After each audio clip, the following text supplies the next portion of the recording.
You know what? Wow, Emilie. Okay. This reminds me, and I don't want to get off base here, this reminds me of feminism in the late 60s, early 70s, and how a lot of black women didn't feel like, as if they were a part of the feminist movement. So many African American women call themselves womanists. What do you think about Albert's remark here as it pertains to mainstream gay lesbian community and the African American gay lesbian community? But I hear him, and I do sympathize with what he's saying, but it all has to start somewhere. You know, and everything has a starting point. And maybe blacks are not getting everything that they're due right now. Maybe the focus isn't on black gays and lesbians. But if we start somewhere, let's get started. We can change the color, we can make it a little taller, we can fix it as we go down the road, but let's get it started. Let's get it started, absolutely. And I hope that happens when it comes to the consciousness of Chicago voting for this next mayor. Before we go to break, Emilie, should Bill Doc Walls and Patricia Watkins, should they drop out of the race? They're polling at under 10%. Should they just leave it alone, or are they the conscience of this race? I want to say they're the conscience of this race. I really do. I think they have a right to run, and if they feel like they have a voice and they need their voice to be heard, they should have the opportunity. That's what we're about. Yeah. It's the democracy of it. Emilie, stay with us. You stay with us as well on Off 63rd. In a moment, Chicago mayoral candidate Dr. Patricia Van Pelt Watkins joins us in the forum. Stay with us.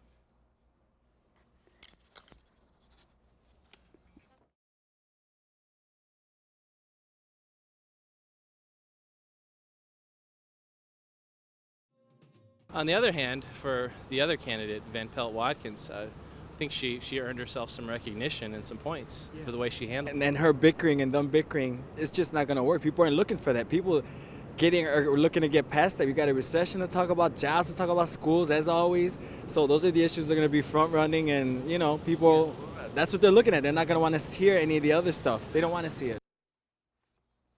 She was a big news headliner this week, a mayoral candidate, founder of the Target Area Development Corporation, and she holds a doctoral degree from Capella University. Joining us in the forum is candidate for mayor of Chicago, Dr. Patricia Van Pelt Watkins. Dr. Watkins, how are you this evening? I'm great. How are you? Welcome to Off 63rd. I'm doing well. We've got Emilie McKendall from WVON Yes. in the mix with us tonight. Dr. Watkins, the quintessential question. We had 20 mayoral candidates. It has dwindled down to 6. Why are there still 6? Why is Dr. Patricia Van Pelt Watkins running for mayor? Well, number one, there's not a single candidate in the race that carries the voice of the people who live in the 77 neighborhoods in Chicago. And I recognize that I have a unique role, having worked as a community organizer for the last 15 years and the CEO of the Target Corporation. I have a unique experience with these people that live in the neighborhoods, and I understand what the challenges are and what the real solutions look like. Okay, a unique experience. Doc Walls might say the same thing. Miguel Del Valle may say the same thing. Rahm Emanuel might say the same thing. So let's be more critical. Let's be more acute with what you have to offer as it pertains to Chicago. Well, as I said, you know, I bring the voices of the people who live in the neighborhoods. You know, one of the things we don't hear anything about from any of the candidates is one of the largest challenges in this city is the ex-offenders roaming our streets with no jobs, no housing, no education, and no way to get in for the rest of their lives. You cannot improve public safety without dealing with that population. You hear anybody talking about that? You know, this is interesting because if you're Martha Stewart and you're a felon, you can become employed again. But if you're an African-American male, or Hispanic male or white male for that fact, you get back on the streets, it's hard to get a job. Emilie, I see you over there. Yes, because what I'd like to ask you, Dr. Van Pelt Watkins, is I hear what you're saying about the people in the neighborhood and who has the voice for them, but you would be the mayor of all Chicago. And so I hear you, and I hear that you're focused on black issues as well. You should be, but what are you going to do for all the people of Chicago? Well, I think Chicago is poised to be the transportation center of the world. We have the waterways, we have the airways, we have the railroads, we have all of these different components of transportation system sitting here, and it's not integrated. We need to bring our transportation system into an integrated system, and then we can move this city forward as the transportation center of the world. We already are the largest rail hub, had the largest rail hub in the country, and the 3rd largest in the world. Dr. Van Pelt Watkins, we are in debt We owe, and then too bad the Olympics didn't come. We probably could have eliminated some of that. We pretty much gave away the parking meters. Yes. What do you do for job creation in Chicago? Well, and I know you mentioned transportation, but there's other situations here. Yeah, absolutely. And one of my plans is to waive the fees for new entrepreneurs for 2 years, the first 2 years. No fees at all, and also some support, because we have to hire ourselves. We can't look to the government to come and take care of us. We have to stir up the spirit of America, and that is reaching out and providing for ourselves, creating jobs for ourselves and other people, waiving those fees for 2 years, and after 2 years, if the business root, then they owe the fees. Emilie, quickly, and then I'm going to go to phones. Okay, go ahead. Go ahead. You know what, and Emilie, I want you to piggyback on this, Dr. Watkins, as well. We've got a phone call. Robert is on the line. Let's talk about education. Robert, thanks for calling off 63rd. Talk to me, Robert. Hey, Mr. McClendon. I just wanted to say it's great to see you on air. You were my teacher over at Clover Academies. I don't know if you remember that. But my comment is about the mayoral candidate and the debate that we saw with them, with the students on education. And I really just wanted to make 2 quick points. Number one, that as a teacher myself, you get to really see that the mayoral candidates don't know really very much about education, especially when they're talking about bilingual education and how they really want it. What we have in Illinois is this speedy transition to English, when all the experts know it takes at least 6 to 7 years. Wow. And number two, the disparity in educational funding, especially in Illinois, is really bad.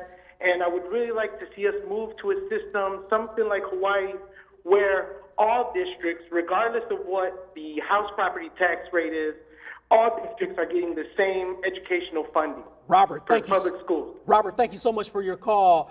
Emilie, I'm going to come to you first, and then I need an answer from a potential mayor here. He's talked about bilingual education. Politicians don't necessarily know what to do with that, or they don't have any answers pertaining to it. And he talks about funding. Should the feds and the state kick in more money when it comes to funding a child's education? And here's what I've been saying over the past few weeks. We've been talking about fixing the educational system for over 40 years. You know, ever since I was a kid, going to school. They gave away my age.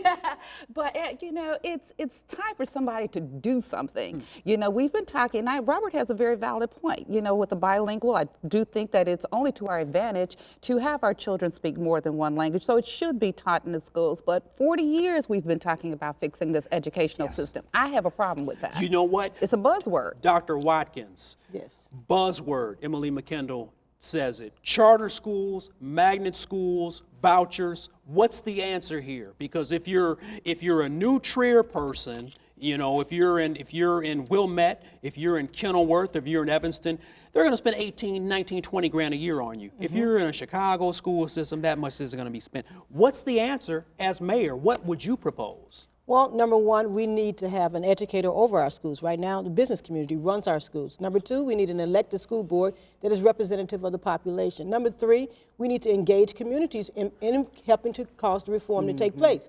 They keep trying to reform our neighborhoods from the top down. It's never going to work. It has to come from the ground up in order for us to have the kind of success that we can keep.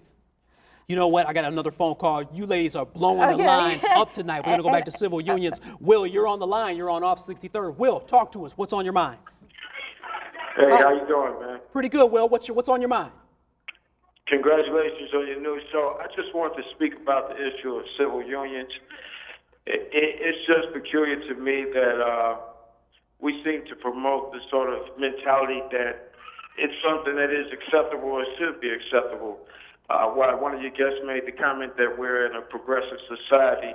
It's as if sin no longer exists in our world. Okay. And if you're a Christian, a person who believes in God, a God-fearing individual, you know the sin of homosexuality. And God doesn't make any differences. He doesn't, while he may not hate the individual, the sin itself is something that is detestable to God. Will, we got your point. Thanks, Will. I appreciate it. Let me go to Emilie second, but Dr. Watkins, Governor Quinn signs this into law. He's saying not marriage, but a civil union can take place. Benefits for gays and lesbians. What's your standpoint on this? Is this a moral issue or a political issue or a legislative issue? Well, I think it's legislative. I think that we cannot think we can bring the church on top of government, or we can't bring the government into the church. Now, we say many times that we don't want, we would never, most of us would say in Chicago, we do not want a Muslim to come over and take over the city as mayor and make us all Muslim, right? So we should not then expect that a Christian will come in and make us all Christian. We have to be able to move forward as a state in the city. Good point. Emilie, quick comment, then I'm going to go back to the phones. I just totally agree with what she just said. I mean, and that's what we were talking about earlier. So, no, I agree with you. I totally agree with you. Let me take one more phone call. You're on off 63rd. Welcome to the show. What's your comment? Make it quick. Hi, my name is Robert, calling from the South Side, former Iraq war veteran. I'm calling specifically to find out what is the mayoral candidate, Dr. Watkins, her position on the finances of the city, working with the finances of the county as well as the state. We have a $654 million deficit and expected more than double that, $1.5 billion next year. What are some of the ways that we can generate revenue aside from small businesses? Robert, I got to let you go. Thanks for the call. It looks like Tony Preckwinkle, she's saying 20% cut everywhere in the board. What does Dr. Van Pelt Watkins do? You got to make it quick when it comes to balancing a budget. Okay, number one, we need a forensic audit. This administration has been in office for 20 years. I am sure if we comb those books, we're going to find millions, tens of millions, maybe even hundreds of millions of fraud and loss. According to Dick Simpson, University of Illinois, we spend $500 million every single year on corruption. We need to comb that out. And so that's number one. Number two, strengthen the small businesses. We have to make it streamline the process so they can grow their businesses. And the new entrepreneurs program, all those will bring in new revenue. Number four, our fire department system has been the same for the last 50 years. We need to go back and look at that. The time goes so fast, ladies. Emilie McKendall, who's the next mayor of Chicago? Gut feeling? I haven't figured gut out. feeling? No gut feeling, but here's what I would like to ask. We don't have time. Gut feeling? No, not Dr. going there. Watkins, who's the next mayor of Chicago? Dr. Patricia Van Pelt Watkins. Oh, that's man, right. I think Emilie wanted to say, Rob, thanks for joining us, ladies. A big thanks to my guests tonight, off 63rd, Emilie McKendall and Patricia Van Pelt Watkins, giving you public affairs, politics, education, and pop culture. If you're watching off 63rd, have a good evening.